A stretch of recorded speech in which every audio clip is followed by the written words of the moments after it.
Halo, assalamualaikum warahmatullahi wabarakatuh, Sobat Cupang, dimanapun Anda berada, yang pastinya masih di atas permukaan air. Hai. Oh ya, Sobat Cupang, gimana kabarnya? Mudah-mudahan sehat selalu ya, Sobat Cupang. Oke, Sobat Cupang, ketemu lagi dengan saya di channelnya Bang Kumis Cupang. Hari ini saya ingin berbagi tips yang saya pakai tentang mengelola daun ketapang yang baik ya, agar tidak berminyak. Nah, ini cara yang saya gunakan ya. Jadi mungkin beda sama yang lain ataupun mungkin ada yang sama dengan yang lain juga, Sobat Cupang. Oke, kita lanjut aja. Jangan lupa di subscribe dulu yang baru bergabung, dan jangan lupa buat kopi biar mantap, biar asoy geboy. Hai. Oke, hal yang pertama yang kita lakukan adalah kita membilas terlebih dahulu daun ketapangnya, Sobat Cupang. Nah, ini kita dapat daun ketapang ini yang memang betul-betul jatuh ya dari pohonnya. Artinya kita tidak memetik secara langsung di pohonnya, tapi kita mengambil yang sudah jatuh atau berguguran daunnya ya. Nah, usahakan kita juga melihat bagian batang si daunnya ya, Sobat. Biasanya ada yang masih basah karena getah atau memang belum kering total pada daunnya ya, Sobat. Nah, kalau memang kita temukan hal yang seperti itu, alangkah lebih baiknya kita keringkan kembali ya sebelum kita melakukan pembilasan, agar nanti getah-getahnya itu tidak masuk ya ke pengelolaan kita ini, Sobat. Nah, kenapa sih kita harus mengeringkan terlebih dahulu? Yaitu tadi, Sobat, karena yang kita kelola ini adalah daun ketapang untuk eh, cupang ya. Jadi kalau ada getah, ada potensi nanti bisa berjamur atau bahkan bakteri, atau akan merusak airnya, Sobat. Nah, kita lakukan pembilasan awal ya. Kalau bisa dibejek-bejek lah, atau di apa ya, diremes-remes gitu ya, Sobat Cupang ya. Nah, ini kita lakukan kurang lebih, kalau saya biasanya 15 menit ya, Sobat Cupang. Nah, tapi karena ini hanya contoh saja ya, jadi saya lakukan cepat saja. Nah, kira-kira seperti itu. Lalu kemudian kita ganti air dari hasil pembilasan yang pertama ya. Karena tujuannya tadi adalah menghilangkan potensi debu, kemudian potensi kotoran, lalu lumut dan sebagainya ya, agar eh, pembilasan awal ini betul-betul maksimal. Nah, dari pembilasan awal saja sudah kita lihat ya, Sobat, itu ada getah ya, kalau saya bilang getah sebenarnya itu. Jadi artinya masih ada potensi air ini atau endapan daun ketapang nantinya itu akan berpotensi untuk membahayakan si cupang. Makanya kita lakukan untuk pembilasan kedua kalinya. Nah, di pembilasan kedua kalinya ini kita usahakan untuk sedikit ya, airnya lebih sedikit ya, karena mungkin tadi kita anggap sudah maksimal ya di pembilasan pertama. Kemudian kita lanjut untuk pembilasan yang kedua, ini adalah kita memberikan garam ya. Nah, garam ikan yang kita berikan ya, kita bisa menggunakan garam ikan yang sangat murah saja ya, Sobat. Nah, jangan terlalu pelit juga, kasih banyak-banyak aja nggak apa-apa, Sobat. Tujuannya agar si daun ketapang ini betul-betul steril ya, Sobat. Artinya tidak ada kuman atau tidak ada potensi-potensi seperti jamur ataupun parasit-parasit yang bisa nanti merusak air atau bahkan membahayakan si cupang. Nah, kita aduk ya sampai betul-betul larut. Airnya jangan terlalu penuh ya, Sobat Cupang, untuk pembilasan yang kedua kalinya ini. Nah, kita sesuaikan dengan hasil jumlah daun ketapang yang kita sudah peras di pembilasan pertama tadi. Jadi kalau memang cukup setengah ember ya, ini hanya contoh, cukup setengah ember ya lebih baik, Sobat ya. Artinya tidak perlu kita menggunakan air terlalu banyak. Jadi sehingga garam yang kita gunakan juga tidak terbuang banyak, sobat cupang. Nah, kembali lagi ya, kita masukkan si daun ketapang yang sudah kita peras tadi ya. Di pembilasan pertama kita masukkan kembali. Ini kita remes-remes lagi ya. Kita bejek-bejek lagi. Ini untuk mengeluarkan lendir ya, sobat ya.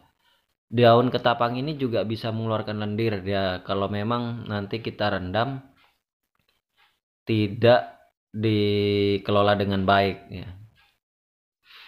Nah, itu sobat, coba lihat itu hasil dari daun ketapang.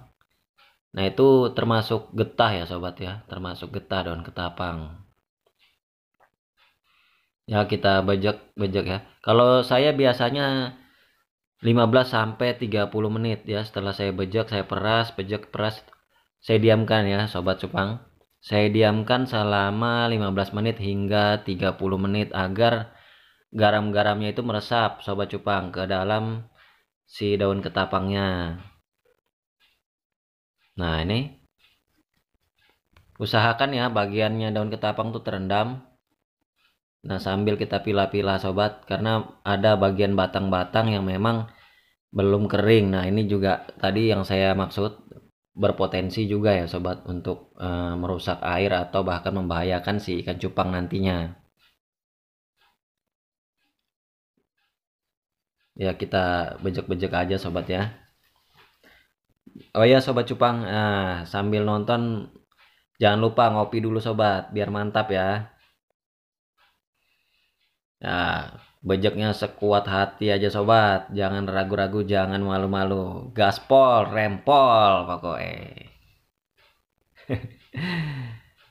Baik sobat cupang, nah kayaknya sudah cukup ya hasil peras-perasan kita ini, remes-remesan kita dan bejek-bejekannya. Sambil disortir ya sobat cupang, sedikit demi sedikit disortir sambil dibejek ya. Ini usahakan ya tadi saya bilang setelah kayak sudah 15 menit ya kita rendam aja nggak apa-apa sobat. Kemudian nanti kita siapkan kembali ya wadah plastik ataupun styrofoam bisa, ataupun toples boleh, sebagai media untuk kita fermentasi ya sobat cupang. Nah, maksudnya apa? Kita nanti di sini diperam ya. Daun ketapang ini setelah kita bilas 2 kali menggunakan garam, kita peram nanti kurang lebih selama 7 hari ya. Kalau saya pribadi 7 hari paling cepat ya. Paling lama bisa 10 hari bahkan 2 minggu sobat cupang. Nah, kemudian kalau memang sudah kita peram selama 7 hari sampai 2 minggu, itu sebaiknya kita keringkan lagi ya sobat cupang daun ketapangnya. Nah, tujuannya agar sewaktu-waktu kita menggunakan si daun ketapang ini sudah siap atau sudah ready ya sobat cupang. Artinya daun ketapang ini sudah selesai untuk kita kelola. Nah, ini proses yang kedua kali, dimana masih juga sebenarnya ya banyak getah.